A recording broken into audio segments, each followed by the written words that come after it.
2310. Just need to play with the seating depth on it. Alright, let's see. Make sure I'm armed this time.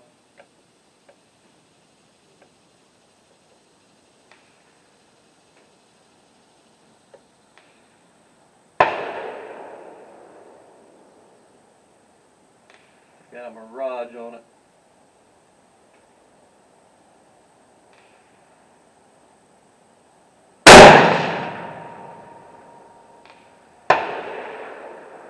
See, that one went way up there, 2791.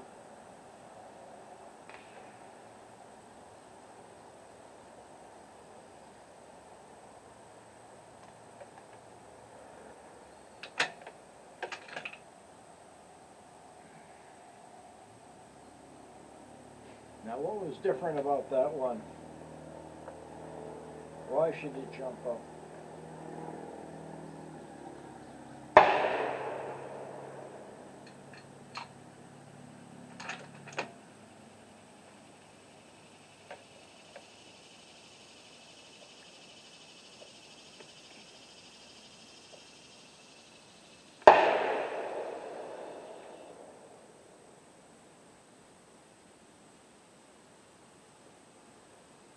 That's the group right here. I'm looking at a 3/4 1 inch. By the time I get down there and really measure it out.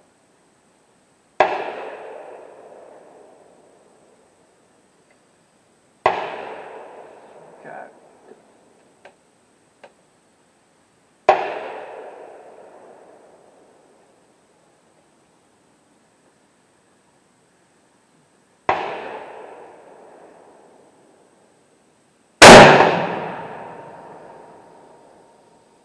$28.08.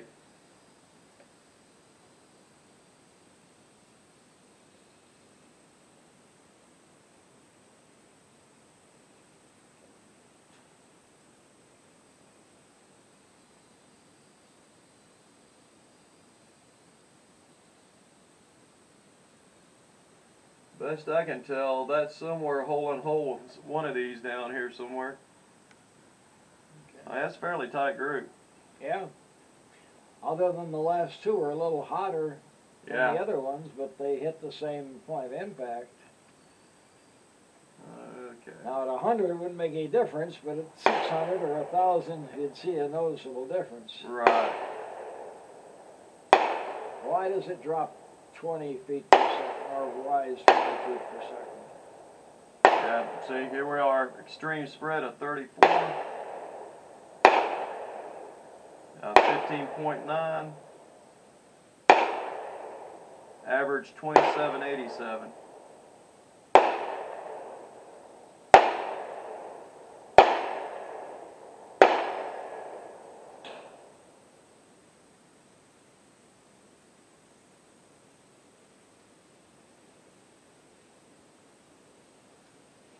When was the last time you went back to your 2280s? Oh God,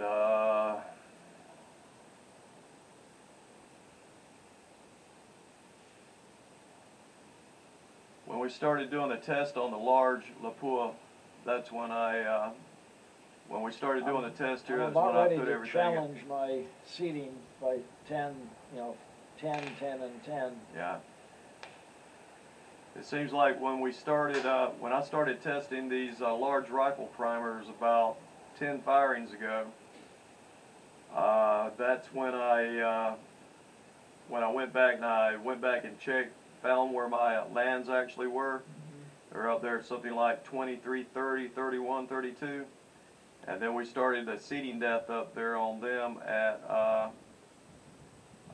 23, 25. And then we tested everything there from 23.15 up to, well, 23.25. Okay.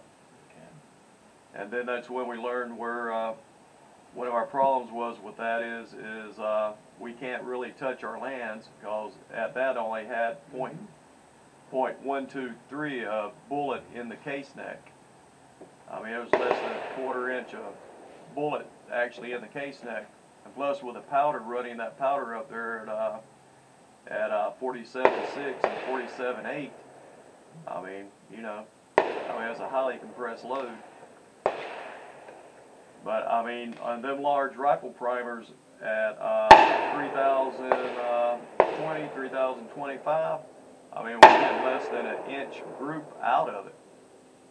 And since we started coming back, I hadn't got anything less than an inch and a half. I mean, the farther I go down with it, the bigger the groups get. So that's why I got this here on them laid out at 44.9, 44.7, 44.5, 44.3 to complete that ladder on down. But we're going to have inconsistencies because of the dang heat factors we're going through right now with Reloader 26. I'm wondering if Good bolt? if you got these star lines annealed good. I'm trying to think. Well, as bad as them star lines are, you could have took a cigarette lighter and nailed them. Is what I said on my seating, Uh-huh. when stroking it down, it goes nice, nice, nice, woo, real easy. Uh-huh.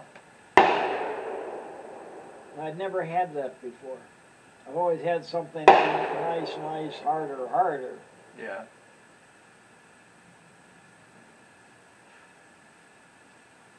$27.76. We missed 2. $27.74. Then shot 5 went to $27.91, and shot 5 went to $28.08. So in my book, what it looks like, that barrel's heating up. Yeah, It's warm. It's hot up there. We're gonna chill it down a minute.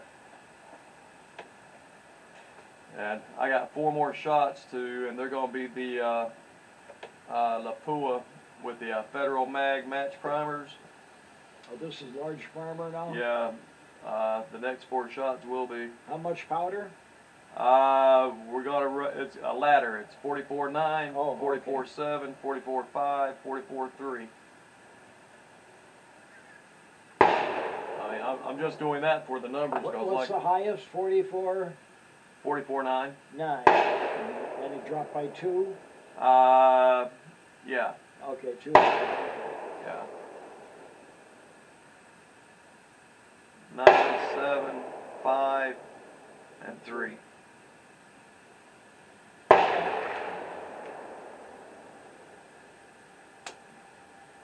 Well, I've killed about 100 of these little suckers, sucking my blood. Oh, there's bug spray in the bag right there. Oh, that's okay. I'm happy to kill them.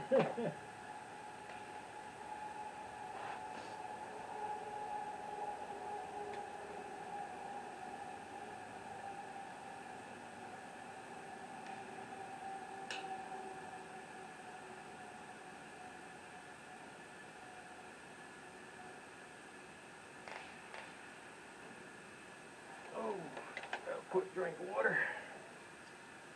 See if this thing's still doing its job. Yep, we're still recording.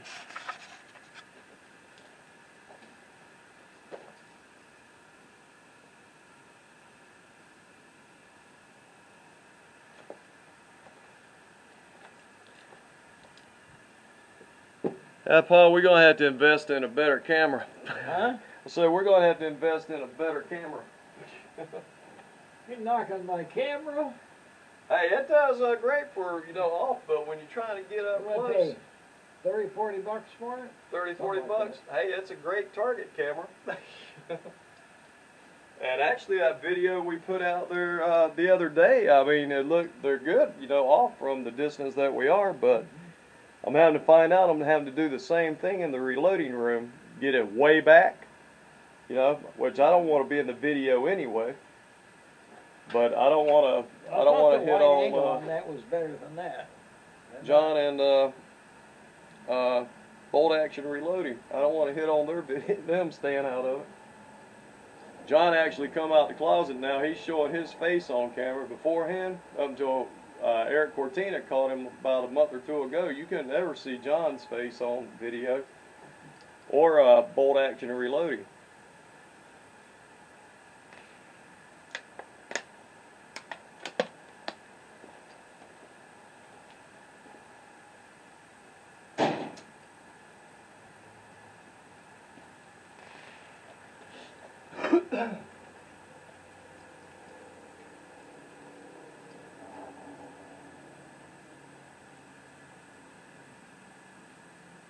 Still warm.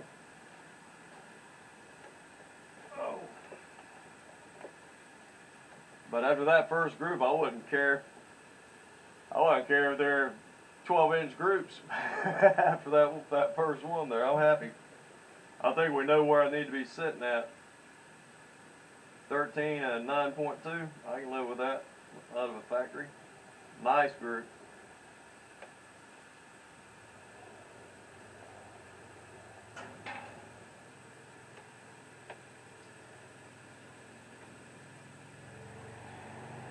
I've been expecting my bottle of gas to kind of poop out the last 4 times I've connected it. Uh-huh. You know, crank up the flame and expecting it to shorten during my cycle. Mm-hmm. But it stayed the same. Well, next time it'll quit. Nope, it's still going. Boy, you shake the can, there's nothing in that sucker. Right. What I look for is if it's shooting in and out and that flame keeps moving like that, it's time to get rid of it because Okay. then you're not being I haven't had consistent. that problem. But Yeah. I was thinking that my glow wasn't quite as strong the last time. So maybe it's getting near the bottom now. Yeah. I think the glow is important. It's got to be more than just starting. It's got to be just past that point. Right. You don't want cherry. You want to start a glow. And these I don't think glowed as much as previous, and my numbers were way off. I mean, I've alerted 46 grain repeatedly, and this is the first time I've gotten inconsistent velocities. Yeah, this be one of the few times that we come out here, mine was shining out loud, and yours were sucking up. Yeah. But all that data over this past year and a half of actually getting into it, and when I come up with that sheet right there to really keep track of everything that's going on and making sure everything was consistent, I called myself over the years making sure it was consistent, but what I've learned is if I didn't take that measurement or that weight and write it down right then and there and keep it in order where I can always go back and view it, there's no consistency. Because I don't know what I got. This way here, I know what each chute comes out with. See, here's that final sheet I was telling you about.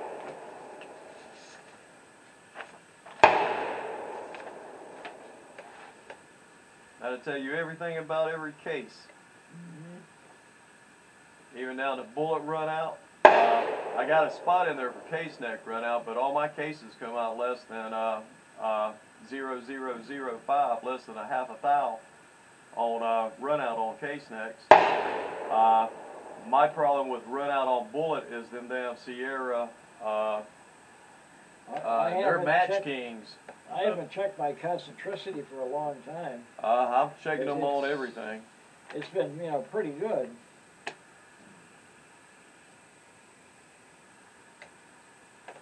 And with that hydro press, like I said, I finally figured it out. It took me 6 loadings on it to figure out what's going on, but now I figured it out, and I mean, but probably what I'm going to do, probably by the end of next year, I'll tell your daughter, but we probably get one of them amp presses. Oh, no. Oh, yeah. I really don't think you need it. I don't. That hydro press will give me everything. I mean, you're on your hydro, you're seeing the results of good prepping. And once you got your prepping good, all the hydro does is confirm it. Yeah, but I'll tell you something, when you're loading, when you're prepping your cases and you're not keeping track of what's going on, you never know if you got a bad one in there. I mean, you could have done something. Well, that's true, yeah. Yeah. But once we got our kneeling down and our head spaces were coming out like they should without having to chase it, you know. I think I saw for the first time, I'm cycling, doing bump, okay, bump, bump, bump, hold for 10 seconds. There's a difference. Right. And I go, is it my annealing? I'm not soft enough, or do I have to hold 10 seconds always? So there was something there. Right. But the thing about that amp press is, when you're looking at the trace going on there on it, like here, I mean, I would see it in bullets if you look at the seeing that curve, you could pull that piece of brass right out. Right, exactly. I mean, boom, and I mean, just like my Sartorius with the V3 on it. I mean, it takes all the guesswork out of it. $1,300? $13.75. Maybe in a year it'll come down. Yeah, that's what I'm hoping. But see, here's the thing. At that point there too, might as well go ahead and get the amp thing. Might as well dump $4,500, almost $5 grand. I mean, you know. All it is a load cell connected to some software. I'm hoping somebody's going to come out and copy that. Yeah. I mean, just as soon as somebody figures out. But that's like John up there, 21st Century. They got the patent on it. You follow me? But eventually that patent's going to run out. But John had a good idea. John Perkins. These boys here with this amp thing, like I said, when I seen it at SHOT Show, I was like, man, that's going to be the bomb if they ever get it perfected. And they pretty well got it perfected, but I guarantee you here within the next year they're going to make some more changes to it too. I'm surprised that nobody else out there is making a collet die like Lee. I really believe in it. And I'm just surprised because there's no statement of patent on that thing. Lee's got a patent on that die, Pa. I don't see anything on the paperwork that says patent. Huh, I thought they had a patent on that because no patent pending or anything. Huh. I mean, there's been a few guys out there with machine shops that have come in and made that collet also. That one guy that an older geezer, and he had custom collet dies made. Right. And he says, this. I threw out all my bushing dies when I got this. It's a custom collet.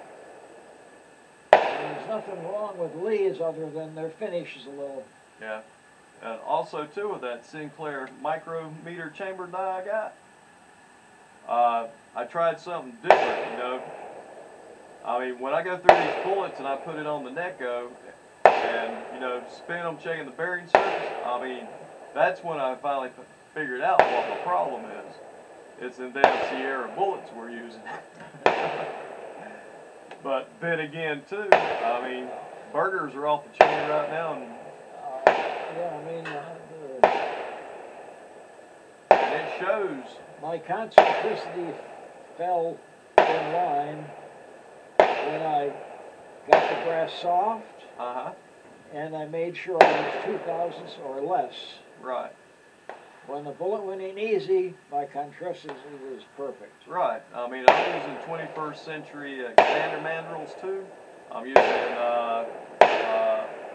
262.5, and that's giving me right at where my 2 thousandths gauge pin minus, Yeah. So I mean. Yeah, and that one metallurgist statement was, you can size 3 thousandths, but it's no different than 2. Right. Because the brass yields. Yeah, the brass is going to yield. So, all I know is the more I found out I can eliminate the human factor out of it, the better the numbers were. That's why I got a crap load of money tied up in this crap. That OCD. Alright, let's put these last 4 down. Yeah, we're really cool down now. And these are start off low and go high. 44.9, 44.7, 44.5, and 44.3. Okay, you're going to start high and go low. Yeah, well, these headphones all sounds like I'm yelling. On that Sartorius with that V3 auto on it, it's easier once you get it set to work up the load than kind of, you know, working everything down, unless, you know, I guess I could, you know, set it up high and then drop it down that way too, but when you're running down and going up, I don't have to adjust the main. Yeah. I think what I actually did was just make it harder for myself, but like I said, I'll flip this around in Excel once I get it loaded into it, and I can put it in whatever order, however order I want it. Run my own formulas and everything else if I want. I mean, to me, Excel is a ballistics calculator on steroids.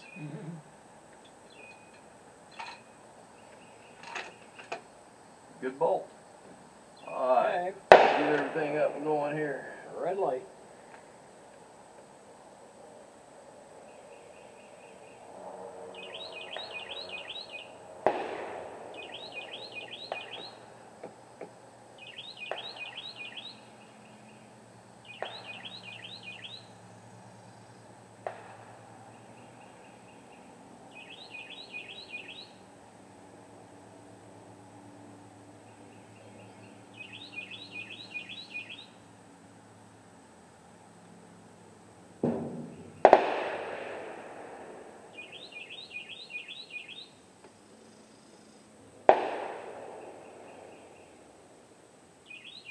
Oh man, I never changed it over from 140 grain to 142, which I ain't worried about the power factor anyway. I'm still running this here with a 140 grain bullet. Your Horta days you got in here, I didn't change it, which I ain't worried about the power factor. There's some digits there, but probably nothing to worry about. Yeah, no, it ain't going to affect the velocities or anything. Yeah. You only put that bullet weight in this thing to figure the power factors. That's the only thing. Other than that, this thing don't care about anything. You can put 0 in it and still get the correct velocities running.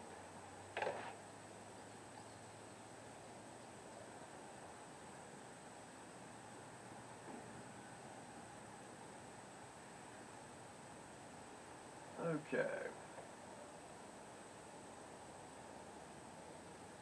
You set.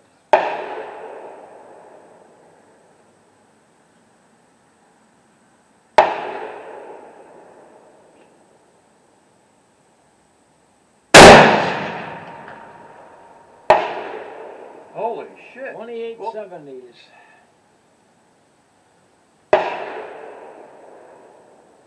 Man, that thing's 2 inches high, an inch to the left. Point of impact higher?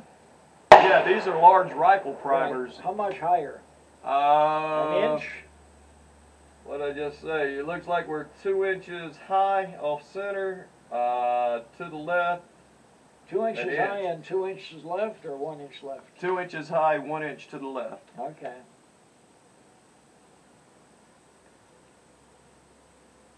And this was 29.49.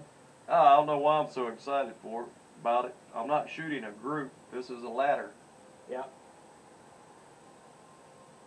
You've seen how I would act. But it's always interesting where it goes. Yeah, I know. I mean, if I see the ladder go here, here, and there, it's telling you something. Right, exactly. Let's see the primer on this one. Heavy bolt.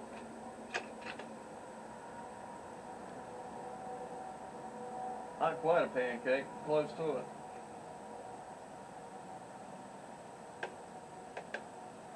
That flattened it good. Yeah.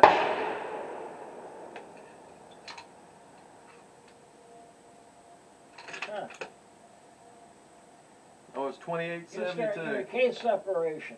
Sir? You're getting a case separation. Very base. Oh, you ain't shitting. Hey, these things here up until the last 3 firings have been ran in 3,000, 3,020, so forth. How many times firing that one? This should be firing number 11, but this one's coming out. I mean, it did that at 2872, so I'm glad I hadn't. I'd probably retire that guy. Yeah, it's being retired right now. And it's right down at the base where it is not good.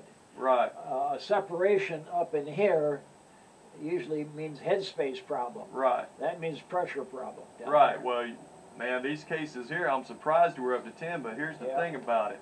The primers are solid in these still. Seating them and taking them out, they're solid. Yeah, but, that one's gone. Oh. Put that in your trophy room. Yeah, this is probably going to be the last firing on these 5. Well, it used to be 5, like I said. Let's go up here and put this in here. Hey, see, I can't focus in on this thing here.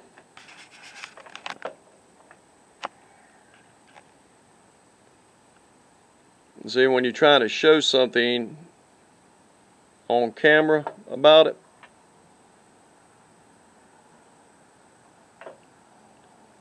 well, the rest of them are being back down, so.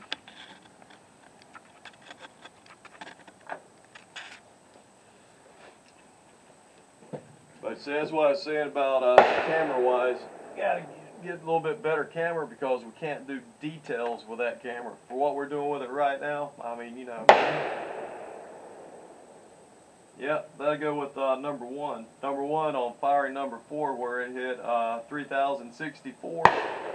Remember, come back the next go around and the primer fell out here. When I took it back to the house to check it out, I mean, the primer went in. When I took it off of the coax and set it down on the loading bench, I picked it up and the primer stayed right there on the primer.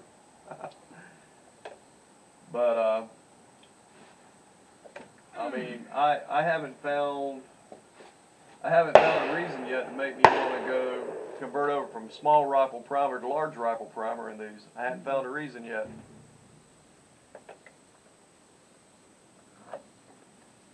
Let me look at something here on this one here beforehand. Yeah. You remember I kept telling you every time I size these, prep them, I'm taking anywhere from 2.5 to 3. Yeah, about the case length is 1915.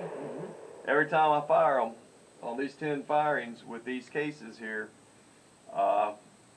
after sizing them and bringing them back down, I've had to trim. Well, the actual case length was like 2022, 2023. You follow me? And then I have to, you know, trim that back down. So I knew that's when you were talking the other week about the innards of the brass. About every time you fire it, and you trim it, that brass is coming from somewhere. That's right. That's why on this sheet right here, you see everything from start to finish on it. But that's good because we've now taken these cases from start to failure. And we got all the data on it, case weights, everything through it, concentricity readings, bullet pressure seatings on them.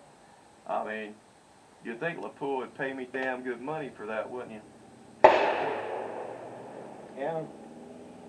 I mean, I bought good equipment to do it, so. Now, looking at some of your brass, I see color at the base too. You know, like, you see much of that? I've never seen that on any of mine. I have started that color come in about 3 firings ago. Technically, if these loads wasn't backed on